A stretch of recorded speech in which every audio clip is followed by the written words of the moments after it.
Hello everyone. So this is requested by Ameer. Gave donations get your videos moved to the top. So this was the 6th video he requested. This is part 2.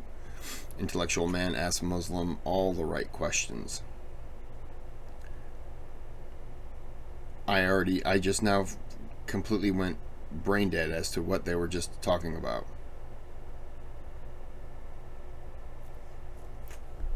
Video. A reasonable way for a person to see and decipher whether the person who claims to have knowledge from the all-knowing is telling the truth or not. Yes, I agree with that. And I'm saying that Islam has the best, or in fact a blemishless record on this. It has no flaw in its record. Whenever Islam tells us something will happen, it happens. So if that's the case with every worldly situation and scenario, why wouldn't it be the case for something which is metaphysical and extra worldly, if you like? Yeah. And that's why we say that we have real rational reason to believe in Islam, not just because of these things, but just because of that God is one and all that, but because there's a real evidence base of it. Moreover, Islam, I would argue as well, Islam, it makes challenges to humanity. It tells, the Quran says, وَإِن كُنْتُمْ فِي رَيْبٍ مِمَّا نَزَّلْنَا عَلَى عَبْدِنَا فَأْتُوا بِسُورَةٍ مِّن مِثْلِهِ وَادْعُوا شُهَدَاءَكُم مِّن دُونِ اللَّهِ إِن كُنتُمْ صَادِقِينَ. That if you're in any doubt of what we have revealed to our slave, then bring something like it. So this constitutes what is referred to as the inimitability challenge. In other words, the Quran claims to be inimitable, and it claims that no one can produce anything like it. In other words, and this challenge is still open now, and you'll say, and someone, maybe a skeptic will say, well, I see this is quite a subjective challenge. This has clear, quantifiable ways of measuring it.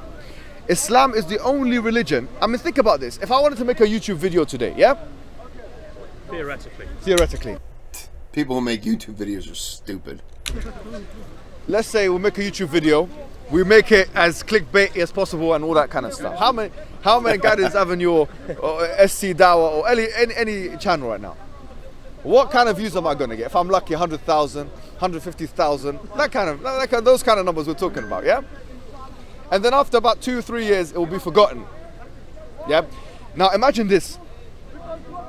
Someone has come with a book, which in the case is the Quran. And here we are in West Europe, Speaker's Corner, 2017, some 1,439 years after this person has come with this book, still talking about this book. That is a powerful thing. Someone will say, well, the same is true with the Bible. The same is true with the Bible, because we would say the Bible, there's parts of it which are in fact revelation. We agree with that premise. Okay, you're right. Yeah, some of it is revelation. Some of it is from God. The same is true with the Bhagavad Gita. Yeah, okay, some of it might be revelation. We're not saying it's all false. There's some bits of it which are true, but it's remained regional. Sikhism remained regional. Islam is the only religion, the Abrahamic religions really, are the only religions which have become international.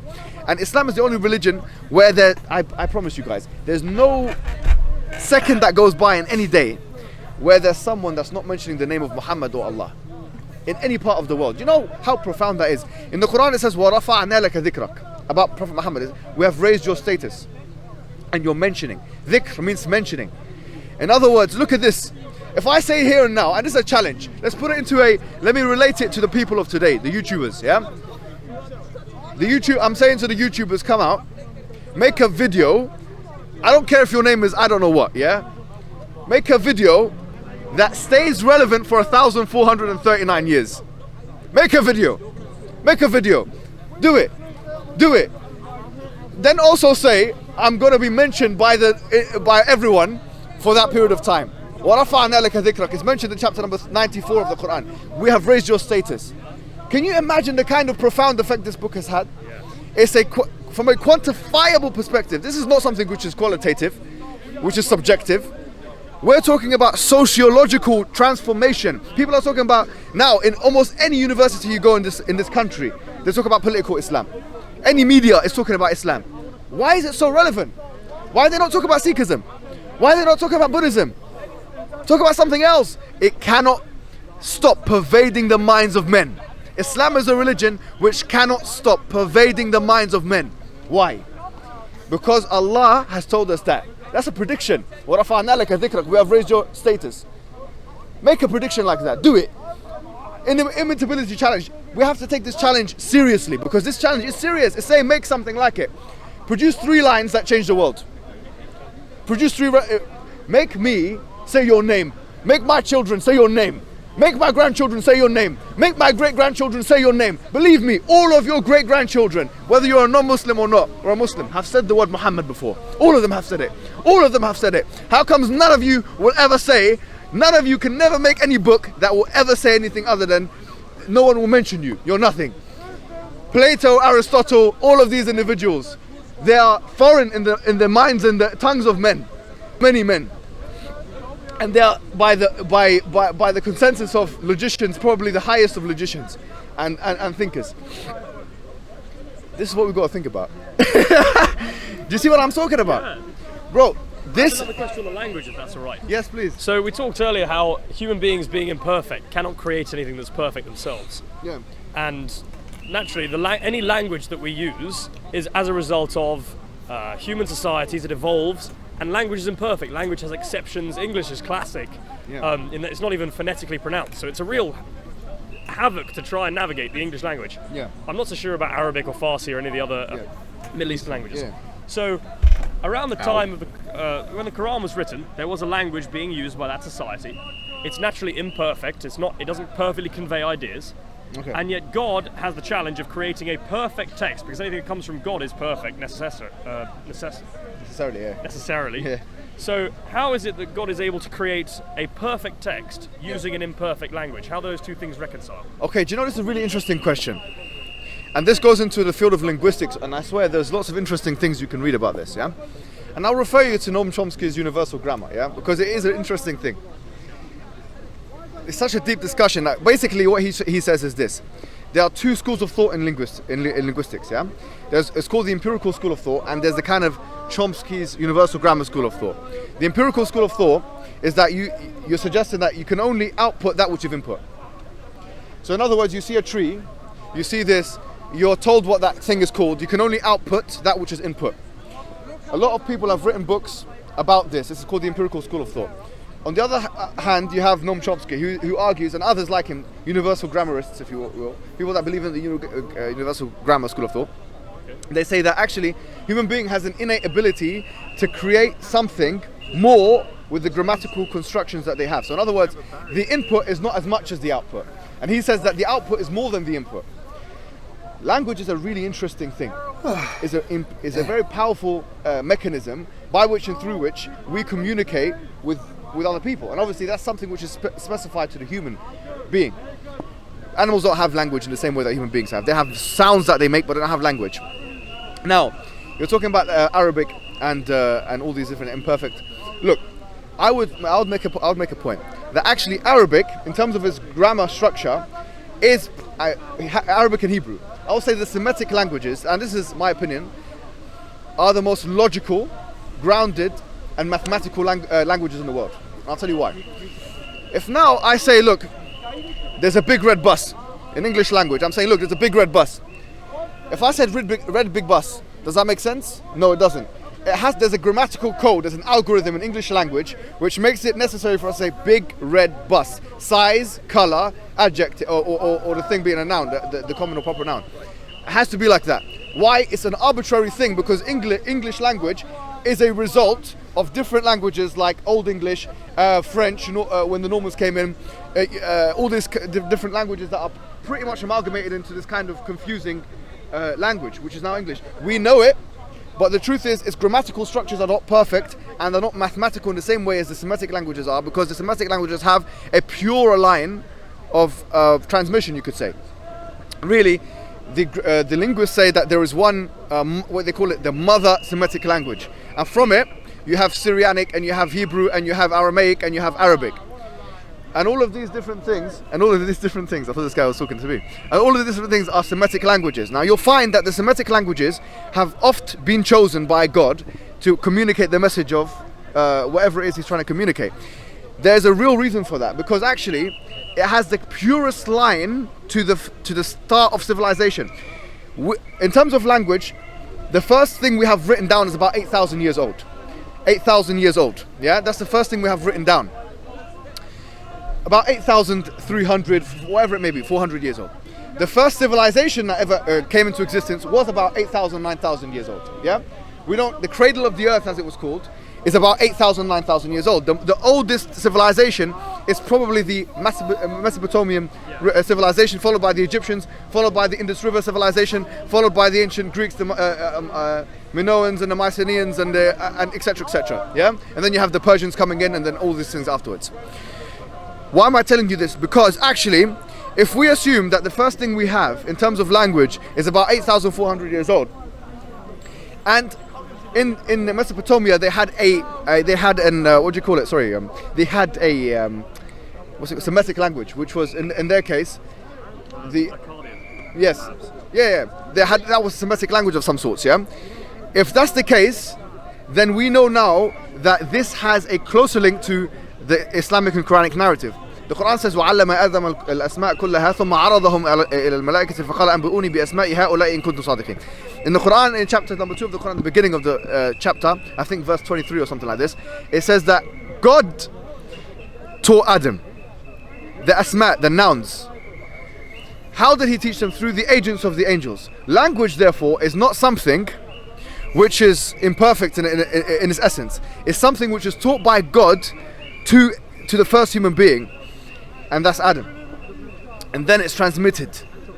And so we say the purest of languages are those which God has chosen to narrate the Quran, and that's why one of our scholars, Ibn Jazari, he says, he calls it afsah al-lughat, is one of the most purest and clearest languages, Arabic, for that reason. Does that make sense? That's a fantastic answer. I had no idea it was that complex and delicate. That's brilliant. Yeah. All right. So look, now we've talked about why believing in God makes sense. We've talked about why believing in the oneness of God makes sense. We've talked about reasons to believe in revelation. I want to ask you a question, Sebastian. Does it not make sense now at this stage to embrace Islam? That's a huge question. I'll tell you something. What happened in the middle of telling me something, he decides he wants to throw an ad at me. Is she gonna kill him? Doesn't seem like she should be doing that in a game where we're talking about this. I'll tell you something. What happens when you embrace Islam is you're literally just saying two things. What happens when people come into Islam, and they come almost every week now into Islam, they say, yeah, let me just, I'll tell you about this. And what happens is that they say that God is one. They admit that God is worthy of worship. When we say worship, we're saying that in terms of ultimate authority, that goes to God. Ultimate authority should go to God. Yeah? Rousseau said, man is born free but everywhere in chains. We're saying the way to undo the chains, the shackles of civilization, and to free yourself and liberate yourself is to free yourself from the authority of man or the creation and put yourself into the authority of the Creator.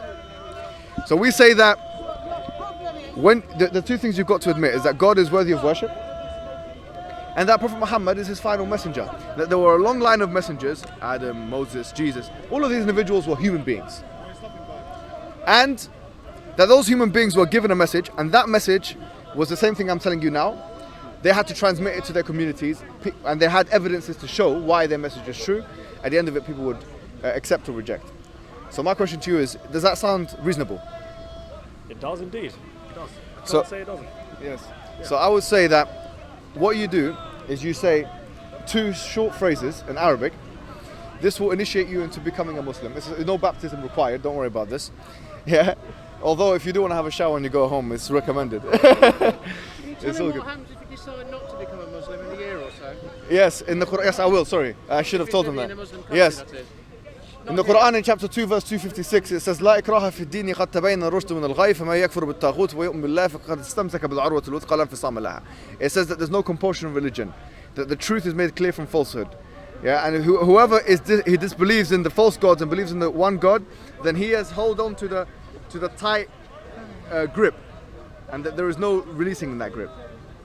So that's what the Quran says about So not. if he moves to Iran or Iran is Saudi not a Muslim Arabia country, my friend. in a year or so, and then stands in their speaker's corner and says, "I don't want to be a Muslim anymore." Can you explain what might happen? Nothing will happen. I should say that half my family lives in Iran, and they're all pretty much atheists. So There you have it. your conception that they all hang each other from cranes because they have nothing better to do is quite false, to be honest. Thank you. Thank you. Whoa, he knows. Stand in the Tehran speaker's corner and say and explain why. I didn't realize Iran was primarily atheist. It's in that region. I just assumed it was Muslim. Interesting.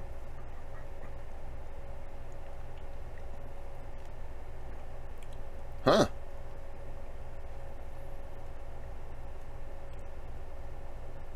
That actually just blew my mind. I did not expect that at all. Because when he said Iran isn't Muslim, I was like, what? Wow, that's interesting. Yes, I mean Iran has a I mean, bear in mind that it's Shia. It does have a large Christian population. You're talking about the bastion of civilization as well. So Yes, look, yes. don't get me wrong. I also don't. No. You don't try and put me in a box. On the one hand, I don't agree with the media narrative. On the other hand, I don't agree with everything that anyone else says. But there is a balance, and Fair enough. like. It's your choice. Just for example, I just have to put this out there. I have a cousin. She goes nightclubbing in Iran. She's also doing a veterinary degree. Like they have access to. Yes. They have access to beer if they want to use it. Not that they would. Yeah, But yeah. A lot of it's people not don't- as I think savage this as is- everyone this makes is- out. This is a good point because actually in countries like Iran, a lot of people don't know this. Well, in countries like Iran, there are two kinds of, I would say, to oversimplify it, there are people who are completely not religious there. They don't actually live a religious lifestyle whatsoever, and they're allowed to exist. It's not like they're all, like you said, hanging from cranes. Anyways, Allowed to exist. yeah, they're allowed. Well, they're not killed, are they? Can I say my interpretation? So we spoke earlier. We just said the Yes. that there being no compulsion in religion. If a religion exists there to test your virtues and your faith, then obviously if you make someone follow the rules of any particular thing, Yeah. then you are not testing whether they're a virtuous person. Exactly. In fact, Exactly, what yeah. you're doing is if you say I'm going to punish you if you don't follow my rules, then the only reason they're following their rules is for pure self-interest, which is the exact opposite of some of the virtues that religion teaches. So any religion, any at all, necessarily must say that that there is choice. Anything. I really like that answer. And do you know what I want to say in addition to that? Is that this point is a really interesting theological point. We say that the best reason to worship God is because that is the most appropriate thing to do. There's a beautiful verse in the Quran in chapter 76 verse 1 where it says about the insan, the human being, لم يكن شيء مذكورا. Yeah, he was not something which was mentioned.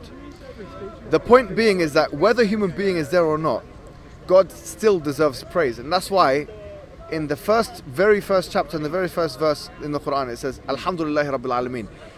Praise be to God, Lord of the worlds. And that's not connected to anything or anyone. In other words, no human being needs to praise God in order for him to have praise belong to him. It's the most appropriate thing. It's the most appropriate thing to describe God in the first place, worthy of praise. Now, going back to what we were saying before, the initiation process is literally 2 statements. That would make you a Muslim. Then after that, you'd learn how to pray. Obviously, the quicker the better. And you don't need to learn every single minute, like little detail about it, but we would support you with that. I'll give you my number afterwards. That sound all right? Yes, of course. So you can follow what I say in Arabic, and then afterwards I'll translate in English. Yeah. Ashhadu. Wait, what is going on? Oh, sorry. I'll say it in English. Is this the conversion process? Yes, yes. I think I'm going to have to spend a lot more time talking because, as I said to you, I need to talk more about it. But that wouldn't be the right thing for me to do at this time. Okay, but good. perhaps after more Speaker's Corner sessions. No problem. I've got to make... Yeah. Yes, yes. Thank Take you your very time. much. No, listen. That's one thing we would like to emphasize. That if you're not ready to do it, it's not something we want to force upon you. So just take your time, think about it. I'll still give you my number. So if you have any questions... That's one thing that is vastly different from a lot of what's around me is, okay, you're not religious, well, you're going to burn in hell. Okay. I mean, if that's what you believe, that's fine. And then they're, like he said, I'm not ready for the conversion. I got to talk more. The other guy said, that's fine. But that's not the answer that you get around me. No, we have to do it now. We have to save your soul. And it's just like, okay, you're annoying me. You're not winning me over. If it's going to come to me, it's going to come to me. If not, it won't. But when you start to tell me that I'm terrible, you're just like, if there was a door right here, I would just be, and it would just close. And I would just walk away and go, that's one person I don't need to listen to. And I've already sealed off everything you have to say down the drain. Yeah, that would be good. Where are you from, by the way? What country? I grew up in the UK, but as I said, I'm half British, half Iranian. Oh, interesting. Yeah. Okay, no. I'll give you my number. Obviously, Mohammed will give you his number as well. It's been fantastic talking to you. Thank you very much for everything, Thank you so much. Thank you so much, man. Incredible. Thank you.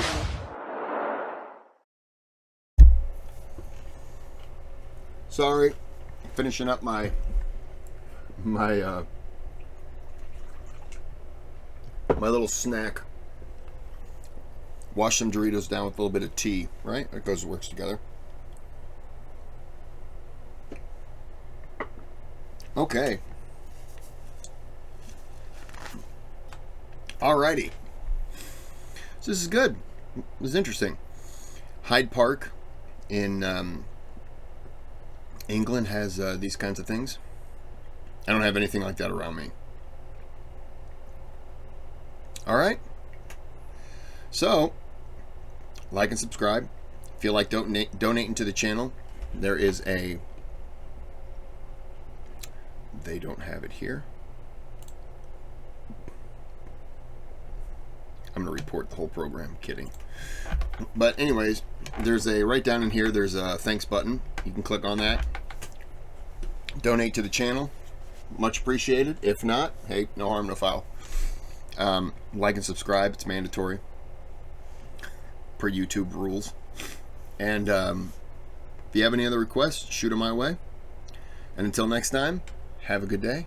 Have a good night.